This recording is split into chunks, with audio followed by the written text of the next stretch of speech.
us today. Oh, I'm scared we're going to fall off these stools, but here we are. Thank you so much for being here for the Q&A. We appreciate it. I know it's freezing cold outside, but I'm sure all your questions are going to bring the heat. A reminder for how these Q&As go. Media, there is a microphone somewhere around here. Oh, I see Jose. Okay, you already got it. And then there's 2 microphones over here. Thank you guys for pointing it out. Over here and over here. If you have questions for today's panelists, get in line, ask away, and have a good time today. We appreciate it, but I know you are here to listen to the 3 gentlemen who are going to grace us with their presence. So without further ado, he made his debut in 2006 and had a trilogy of insane classics with Spencer Fisher. Please welcome London, Ontario's own Sam Stout.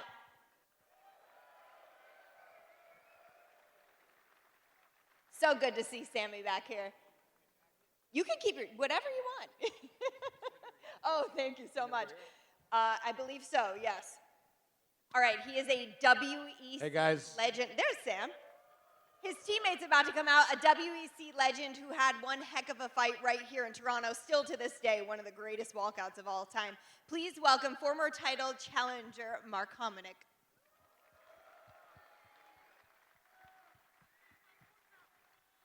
I love this so much. WEC forever. Hello, Mark. Thanks for joining us. All right, and he is the fighting pride of Toms River, New Jersey, the former lightweight champion. You guys know him, you love him. Please welcome Frankie Edgar.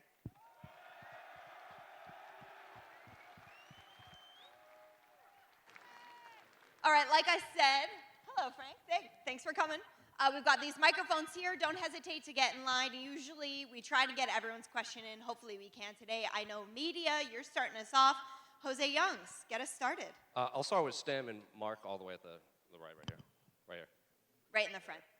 Obviously, this part of Canada has been pretty starved for mixed martial arts. So I guess, how good does it feel to be, as the Canadians up there, to see the Octagon return here in Toronto?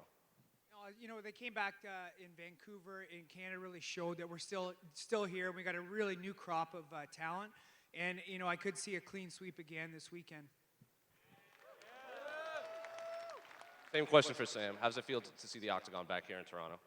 I mean, you know, we've done everything we can. Mark, myself, and Mark, and George St. Pierre, and some of the old school guys. So it's nice to see kind of like a new crop, like Mark said. I'm really excited to see Mike Malott fight. He's kind of our horse to bet on right now. So I'm excited to see him fight in his home province. Well, to go off of that, you obviously referenced the new crop. What do you think the state of mixed martial arts is in Canada? Because for years we had you guys, we had George, we had Rory, and now there was kind of a lull for a while. So what do you make of the state of MMA here in Canada? I mean, it's been tough, right? You got kind of things standing in the way, a little bit of bureaucracy and whatnot to, you know, the amateur. There's no amateur MMA in Ontario to speak of. You know, so it'd be nice to see some of the doors open to kind of start the grassroots program, because, I mean, if you don't have a grassroots MMA system, then you're not going to produce kind of guys at the higher level. So, you know, I'm glad to see, that being said, the guys that have made it here today have done it swimming upstream their whole career. So I'm really proud of them, and, you know, hopefully that gives them a little more grit and tenacity when they get in there tomorrow. Question for Frankie. Obviously, you've done a few of these Q&As since your retirement, but it's always, you know, a couple months in between. So how have the last few months been? How's retirement been? We know you're doing the podcast. What have you been up to since retirement? Yeah, I just had a movie come out, Bastard Sons. It's on Amazon and iTunes. Had a lot of fun doing it. It was an indie flick, little gangster flick, kind of good part for myself. I'm opening up a jiu-jitsu and martial arts school, MMA school in my hometown. Kind of focused on that, chasing my kids around the wrestling season, and yeah, just living life. Can we expect to see you to do more movies moving forward? You know, if there's a sequel, yes. And if something comes across my desk, I'll consider it. But I'm not really, you know, actively seeking anything out. And I do have to ask, as a former lightweight champion, featherweight contender, and bantamweight contender, you got a bantamweight title fight coming up, a featherweight title fight coming up, and then Justin Gaethje's putting his BMF title online against Max, someone you fought at lightweight. So what do you make of these trio of title fights we have coming up in the next couple months? I mean, it doesn't get any better than this. You know, look what this sport has become, right? I mean, it's amazing. The lightweight guys are always representing. I think the lightweight classes, obviously that's where we came from, have been always exciting and super competitive. I mean, at one point 45 was light, and 35 was light, 25 was light. Now everybody's deep, all weight classes, and it's good to say that we, participated. And finally, one for all three of you. Frankie, I'll start with you. Do you have a prediction for the main event on Saturday? Yeah, I think I'm gonna go Sean Strickland. And, I don't know anything though, but I think his pace, he brings it, and he's fun to watch. That's for sure. Yeah, I'm taking Strickland as well. I think bringing emotion into the fight with a guy like Sean is the wrong thing to do. All the trash talk, I think he feeds off the fuel of emotion, and he's going to prove that. I think Dracus has 2 rounds, and if not, it goes Strickland. I think Strickland's the best 5-round fighter in the UFC right now.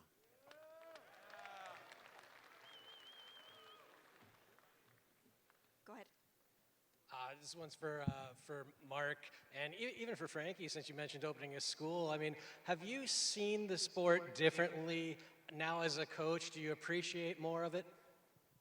Coming in, like the kids now, they're just such better athletes. And, I think we came up as just being fighters, and we wanted to fight.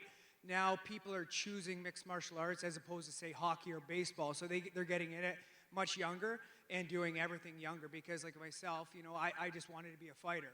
And that's why I started training, where now, people see the Conor McGregors are the stars of the sport, and they want to do that when they're 5 years old, as opposed to, just choosing fighting because you wanted to fight.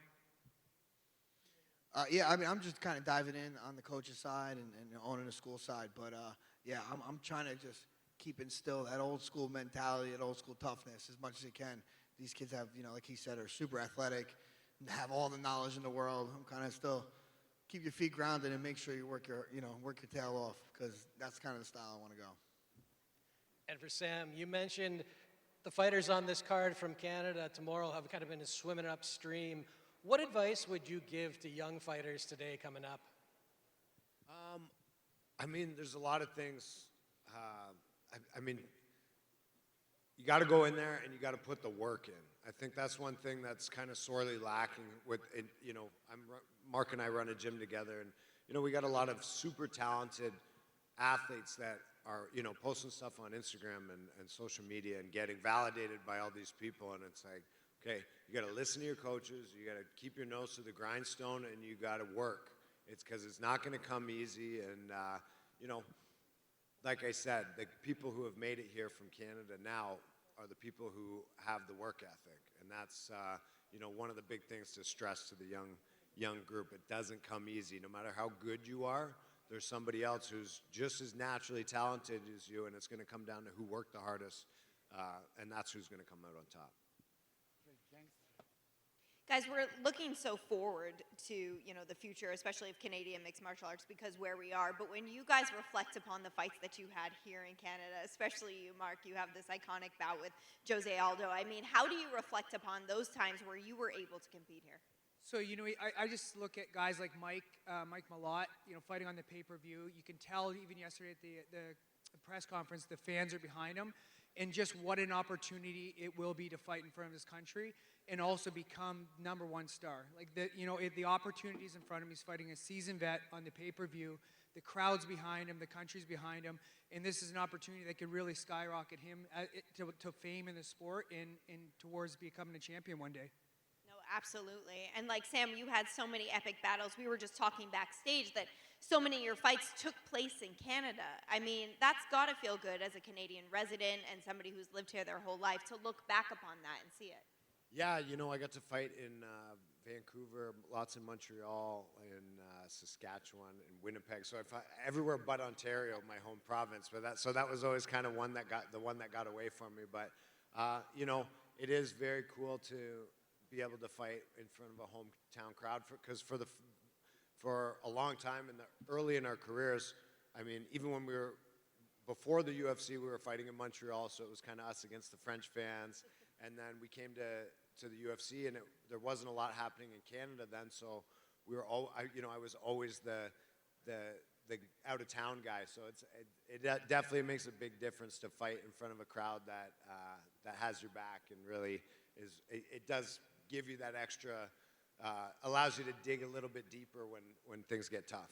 No, absolutely. And since you're all retired and you've all had these prolific careers, is there a place you wanted to fight and you couldn't? Like, did you always want to fight in some particular country or region? Here. Well, yeah, for Sam, it was Ontario. Frankie, you fought all around the world. I mean, Japan, all over the... Yeah, I fought everywhere. I mean, maybe if you could, I hear rumors of the Coliseum going to have a fight. Oh! You know, that would have been pretty cool. Maybe... You know? I had to come back for that one. I was going to say, I'm not a big fan of people coming out of retirement, but maybe for that we one, really you need know, to. come on.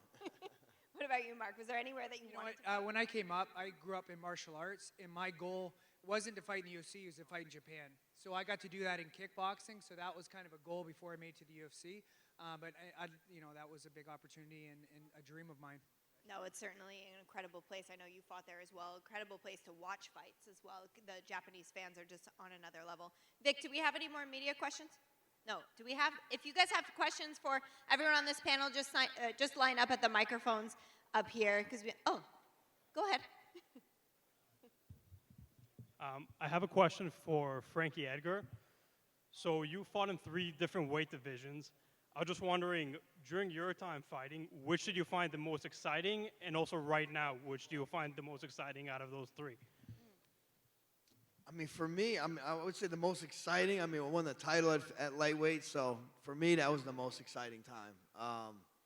Now, the most exciting weight, I might say bantamweight right now, just because of the competitiveness out of that weight class.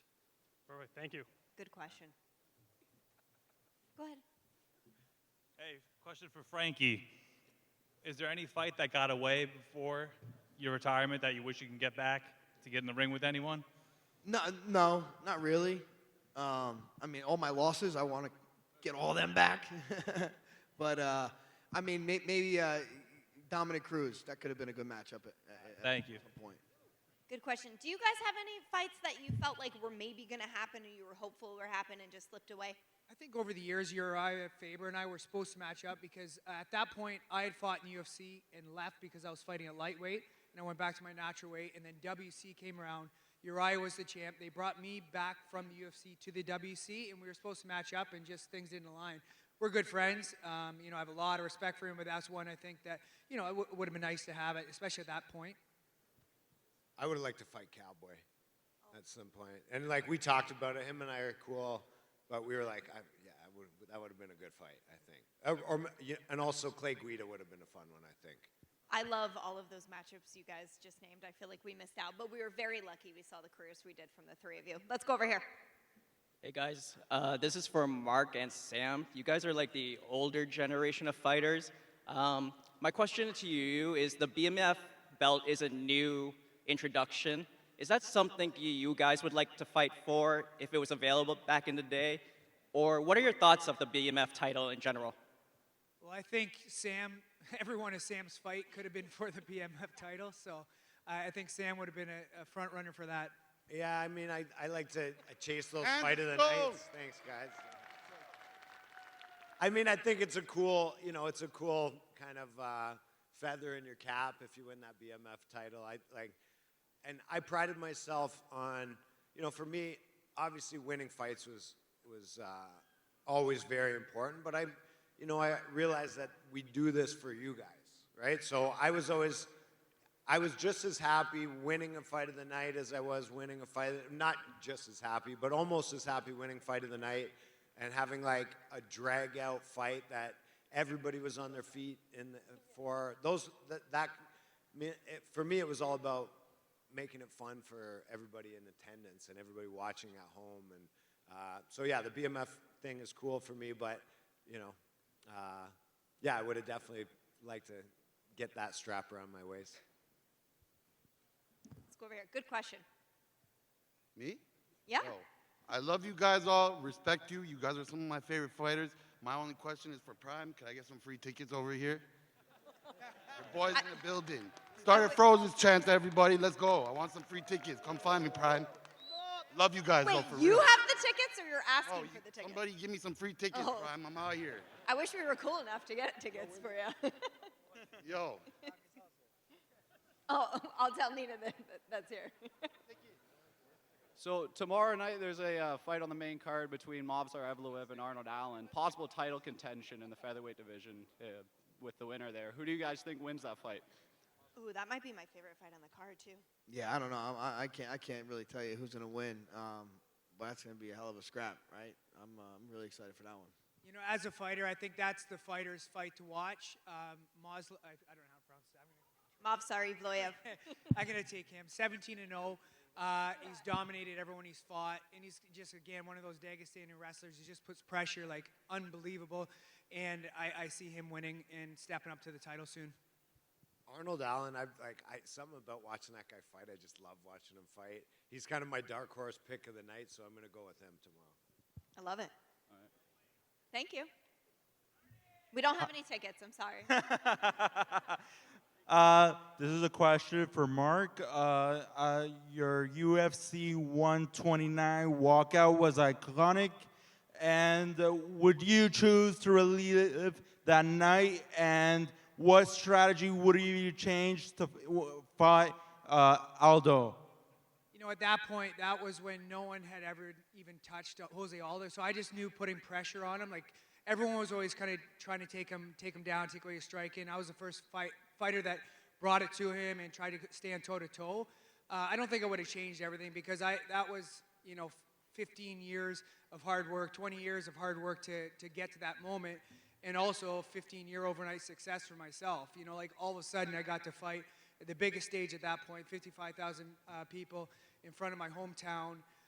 And that's what I worked all my years for, to get that opportunity. And the better man won that night. Thank you. Great question. That if you guys haven't seen that fight, but also that walkout that started with the single snowflake, I will never forget it, and I'll never forget your coach Sean Tompkins, who we all love and miss so much, coming up to us backstage after the fight and saying, "Okay, I know we didn't win, but we had the coolest walkout, right?" And I was like, "You sure did."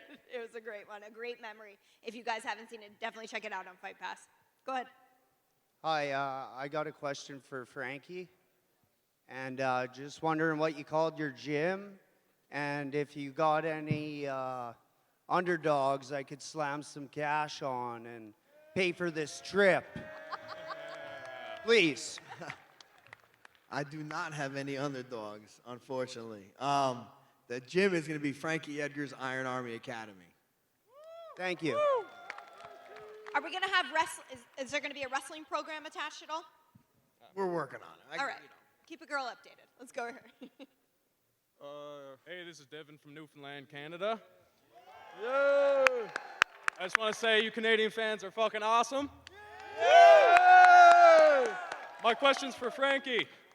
Who you got in the main event for Connor versus Chandler? Oh.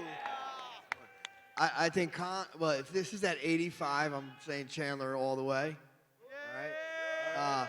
If it's at 70, I think Connor has a shot in the first round, but I'm going Chandler. All right, my next question is for the Canadian fighters on stage. Pretty nervous, sorry guys. What was it like leading up to the fight, and how was the training camp? They're retired. Any You guys fight, are- sorry, any guys. fight in particular? It's a newfie. It's not his Yeah, fault. sorry about that. Goofy noofy, guys. All right. Well, I'm just going to hop off the mic here now. I can't wait to meet you tomorrow, Frankie. Good luck to Mike Malott. Got you guys on the pick. Okay. All right. Thanks. Thank you. It's really making the most of that mic time. All right. We love a sweatsuit. Go ahead.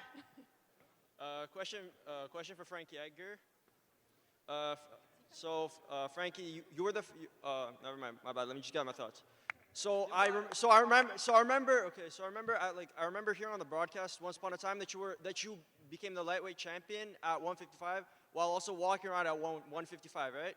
What would you see is the biggest change in lightweights from your generation when you became the champ? Guys like BJ, guys like Diego Sanchez, and to today's generation of lightweights, like guys like Islam Makhachev. Michael Chandler, Jalen Turner, Benil Dariush, Arman Saruki, and those guys. What would you say is the biggest change? I mean, the cream, everything's relative, right? Cream rises to the top. They were the best at their time. These guys are the best at their time. They're probably a little more athletic, a little more technical, and a little bigger. You know, that's the difference. I mean, that's kind of, you go pretty much any sport, comparing soccer players, football players, from now to back then, they're probably a little faster, a little more technical, and a little bigger. It's just what it is. I feel like with MMA, it's always kind of, it ebbs and flows, right? You'll see a time where strikers rise to the top, a time where wrestlers come to the top, and it's a chess match. You're always trying to figure out, you know, how to counter everything, and, you know, it happens in trends. Also trying to cut weight to have a size advantage, or trying not to cut as much weight to feel great throughout fight camp. There's different approaches now as well too, especially with the Performance Institute of who's going to cut, who's not, and what they're going to do. Yeah, for sure. It's always. Yep. A lot more tools for the guys. Yeah, exactly. That's very true. Let's go over here. Yo, I just want to say, Toronto, you the shit. Let's go. My first question is Frankie. Frankie, obviously the Conor fight didn't happen. What do you think Conor will match up to you, and who will win? Like right now? In your prime. Yeah, I think I would. I mean, yeah, I mean now my prime. Now I think I would have done well. I would have done well with him. Thanks, Frankie. And my question is for everybody there. I know you have a lot of experience, and you guys are legends. So, who are your Mount Rushmores of the sport? Yeah, pretty easily, for especially being a Canadian. GSP's got to be the head. Yeah. You know, just part of that is because, you know, we came up together, and just seeing him come from our first fights together to see where he won, and not only how he did it, but like just how he carried himself, and, you know, real true Canadian. I gotta go GSP, Anderson. You know, Conor for what he did for the sport more than how good he was, and BJ. Good That's call. a hard question. Yeah, I don't know. I got like 5. You know, I got lots. I could there's go on this all day. I'll give you John Jones, Demetrius Johnson, GSP, Habib, Anderson. There you go. Amanda Nunes? I mean, yeah, you can go Amanda Nunes You know? for the lady. You got to put. for sure. I think the only two that go without question are GSP and Anderson. In my.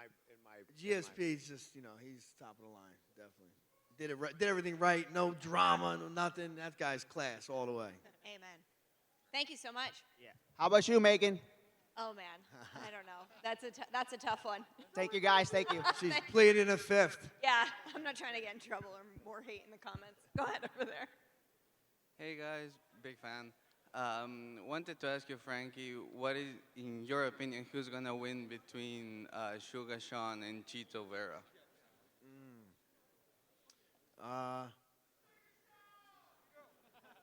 Yeah, I think Sean O'Malley's gotten a lot better since the first time they fought. I think he's gotten a lot bigger too. Cheeto has been looking good. He had that little hiccup against Sanhagen, right? And yeah, I just think O'Malley's kind of feeling himself. I think he's going to take it. Thank you. I mean, Teddy Atlas always says you become 30% better once you get that belt. Yeah, you just get that shine. You know, that rub, that championship rub. That's what it is. Exactly. We'll see if that holds true. Go ahead over here. Okay. Go ahead. Hello? Hi. Hey, Frankie. What's up, I my man? give you a lot of respect. You deserve your respect. You've been a legend in this sport. All I got to say is right now is that you need to come back for UFC 300 for a fight. No matter what it is, you need to come back for a fight. You need to come back. You've been there, done that. You've been there and you done that. That's all I got to say, Frankie. I respect you a lot. I love you a lot. I love you, fam. I love you a lot. You deserve this. You deserve this. You've been there. I appreciate it. We'll see. Maybe I love you, man. some backdoor talks with Dana. We'll see what kind of envelopes we got going on. President of the Frankie Edgar fan club, rightfully so. Go over here. Go ahead. Hey, hello everyone. I got a question for the living legend, Frankie Edgar. Frankie, since you've been a champion yourself in the lightweight, who are the top 3 lightweight champions of all time in UFC, in your opinion? I'm not going to conclude myself, so I'll say BJ, Habib, and I'll go Islam right now. Oh my God, I'm sorry. I'm sorry. No, it's okay. Yeah. Okay, thank you. Thank you for your question. Go over here. Frankie Edgar, you have fought some of the greatest fighters in UFC history. You yourself are one of the greatest fighters in UFC history. Who would you say gave you your toughest fight? Oh, I can't just pick one. Getting ready for BJ was like a mountain to climb. He had the aura about him. He was licking people's blood off his gloves. So to get over that hump was real hard to do. To prepare for him, I kind of brought my training to a level I've never did before.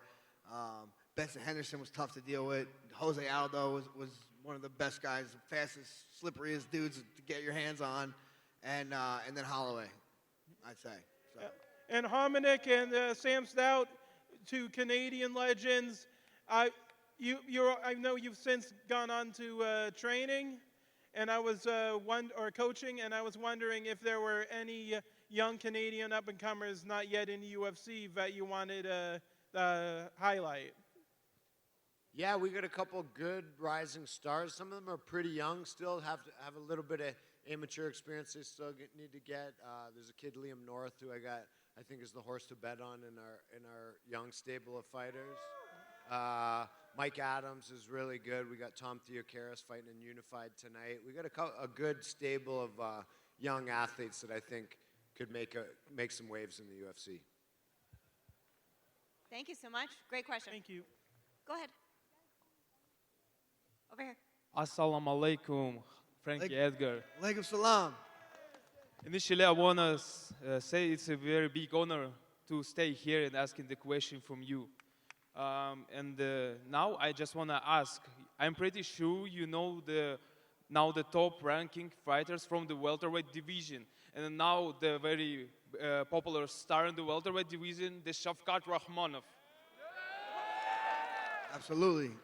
And I want to ask one question. I think he deserved to be the contender in the next UFC fight, to be in the fight with Leon Edwards for the UFC welterweight champion belt. What do you think about it? I think you're very good point. I think he's one of the best guys. I think he's going to fight for a title in the very near future. But I think Bilal probably should get the next title shot, and then my man Shavkat get after that. Sorry. Every time, you guys. We'll go over there. Frankie sucks. No, My question is for Sam and Mark. Who's the next upcoming people from Adrenaline MMA? We just got that question. Like I was saying, we got Tom Theocaris is fighting tonight on Unified MMA here in Toronto. So keep your eye on him. Liam North, Mikey Adams. Those are the 3 names I'm giving. Mark? Yeah, same thing. We got a lot of young guys. We train these guys together. Your thoughts on Eli the GOAT? Oh, Eli's great. He's still working his way up the amateur ranks, but he is very good. Very good. Perfect. And Frankie, no question for me, but we just love you. Toronto loves you. Guys, love you guys. Thank you. We only have time for a couple more, but I want to make sure I get to you. Go ahead. To all 3 of you, what was your toughest fight? You want me to start? I mean, the fights with Spencer, all 3 of them were just wars. So, I think I had some tough fights. Matt Wyman was actually really tough. I fought him in Montreal. He was really tough. But when you look at the combination of all 3 with Spencer, I think I got to give it to him. For myself, Jose Aldo, 5-round fight for a world title. My wife was 9 months pregnant. It was the first show in Ontario, so it was a lot on the plate and a lot of pressure, but it was one I'll always remember. Yeah, I mean, I'll say we'll go with Max Holloway. He was big ass dude. Felt like I went to grab his leg. I felt like it was like stuck in the ground like a tree. Yeah, didn't get any takedowns. That was a tough fight. Thank you so much. We'll go over here. I got a question for Frankie. If you could come back for one fight, who would you fight and what division? Oh, I'm only coming back for titles. No, I'm not coming back. So I don't have anybody on the radar right now. No one? Nah, nobody. We love you guys. Come on. Okay, we've got our last question. Make sure it's a good one. So let's say all the stars align, and at UFC 300 we get Izzy versus Pereira 3 at light heavyweight. Who do you guys think will win?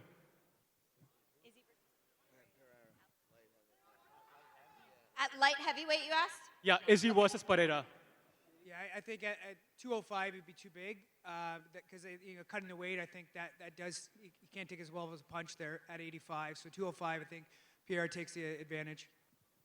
Yeah, I tend to agree. I mean, I saw him walking around I saw Pereira walking around the hotel today, and he's just enormous. So fighting at 205, I think that's really where he should be anyways. So, and Izzy looks comfortable at 205, but he doesn't look. We got a fight happening. I'm not sure if it's a fight or an arrest. Let's go. Start Either way, commentating Yeah, that. you guys. Let's just watch over Get here. you guys' hands up now. If they need help in the stands, we got a few guys that Yeah. that can answer the call. I think on that note, we'll probably wrap this up. Shout out to Emily Tompkins. I love you so much. I'm so glad that you're here to join us. You are very much a part of MMA in Ontario, so thank you for being here. Thank you guys so much, Ontario. We love you. We appreciate you. Thank Give it up you. for Sam, Mark, and Frankie. Our weigh-ins will start at 5 o'clock. Thank you for being here. The fighters for UFC 297 will be on the scale shortly. Thanks, guys. Don't get arrested.